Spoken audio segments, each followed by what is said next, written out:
सुइयों से भरा हुआ था और वो खून से सना हुआ था। कंप्यूटर पर तो वो जवान जिंदा दिखाई दे रहा था, लेकिन देखने में ऐसा लग रहा था जैसे उसकी आंखों से जान चली गई हो। उसका शरीर एकदम बेजान लग रहा था। उसी इमरजेंसी रूम के बाहर खून से लथपथ दो और फौजी अपने फटे हुए यूनिफॉर्म में हैरान परेशान दिख रहे थे। शायद वो डॉक्टर्स के बाहर निकलने के इंतजार में थे। जैसे जैसे ऑपरेशन का वक्त बीत रहा था, उन जवानों की हालत बद से बदतर हो रही थी। 2 घंटे के लंबे इंतजार के बाद आखिरकार ऑपरेशन थिएटर का गेट खुला। दोनों फौजी और उनके कुछ साथी डॉक्टर्स की तरफ दौड़े। क्या वो ठीक है? सबने एक साथ कहा। 4 डॉक्टर्स वहां से सिर हिलाते हुए निकल गए, जबकि एक डॉक्टर वहीं रुककर उनके सवाल का जवाब देने लगे। हाँ, हमने उसे बचा लिया। ये सुनते ही वहां खड़े सारे फौजियों के चेहरे खिल उठे। सबको राहत की सांस आई, लेकिन उन फौजियों के टीम इंस्ट्रक्टर को लगा कि बात कुछ और है। वो पूरी तरह से ठीक तो हो जाएगा ना?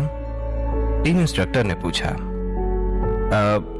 उसके शरीर की चोटों की तो ज्यादा दिक्कत नहीं है, लेकिन जो केमिकल उसको लड़ाई के टाइम पर दिया गया था वो खतरनाक है, और ऐसा हमने पहली बार देखा है। ये डिफेक्टिव केमिकल कैटेगरी में आती है। इसको बचाने में जो देरी हुई है उसकी वजह से ये केमिकल उसके ब्लड में मिल गया है और इसे वीक बना रहा है। डॉक्टर की बात सुनकर दोनों फौजी सुन्न पड़ गए। वीक होने से आपका क्या मतलब है? क्या इसका असर उसकी ताकत और परफॉर्मेंस पर पड़ेगा? दरअसल केमिकल पूरे शरीर में फैल गया है।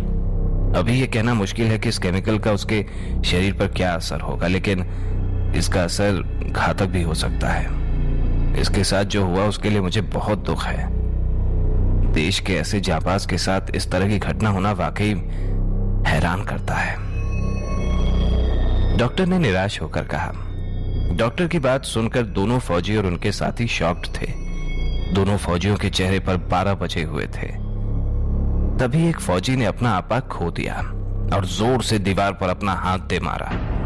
कुछ ही पल में उसके दस्ताने से खून की बूंदें जमीन पर टपकने लगीं। सब मेरी गलती है। शिट! कबीर ने मुझसे कहा था, यह सब मेरी गलती है। वो अपनी बात कंप्लीट कर पाता कि उससे पहले ही टीम इंस्ट्रक्टर ने उसका कॉलर पकड़ लिया और उससे कहा, मैंने तुम्हें ये कितनी बार कहा है कि कबीर की ऑर्डर बिना सवाल किए मान लिया करो, और यह ऑपरेशन कोई आम ऑपरेशन नहीं था। फॉलो ऑर्डर्स, ये 2 शब्द तुम्हारी बुद्धि में नहीं आते क्या? मैं बस जीत की खुशी में वहां से कुछ लेना चाहता था। मुझे बिल्कुल नहीं पता था कि वहां कुछ लोग जिंदा बचे हैं।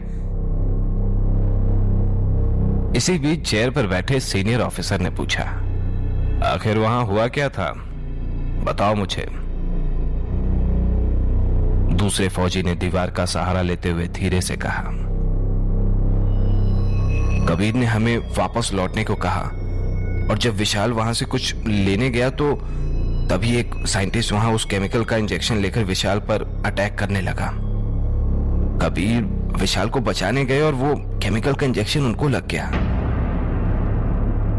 ये सुनते ही सीनियर ऑफिसर ने विशाल की तरफ देखा और चिल्लाते हुए कहा, इस गिल्ट के साथ कैसे रह पाओगे तुम?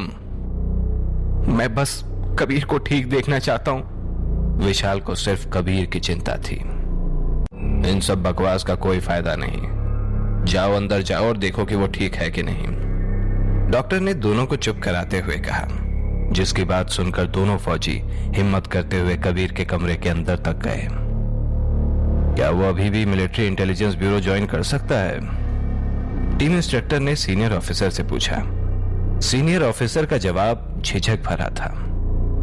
ये मिशन तो ठीक गया और हमने उनका रिसर्च बेस भी खत्म कर दिया, लेकिन डॉक्टर की माने तो कबीर अब फिजिकली उतना काबिल नहीं है। और तुम तो जानते ही हो कि मिलिट्री इंटेलिजेंस ब्यूरो में हम सिर्फ बेस्ट ऑफ बेस्ट को ही लेते हैं। वैसे इतना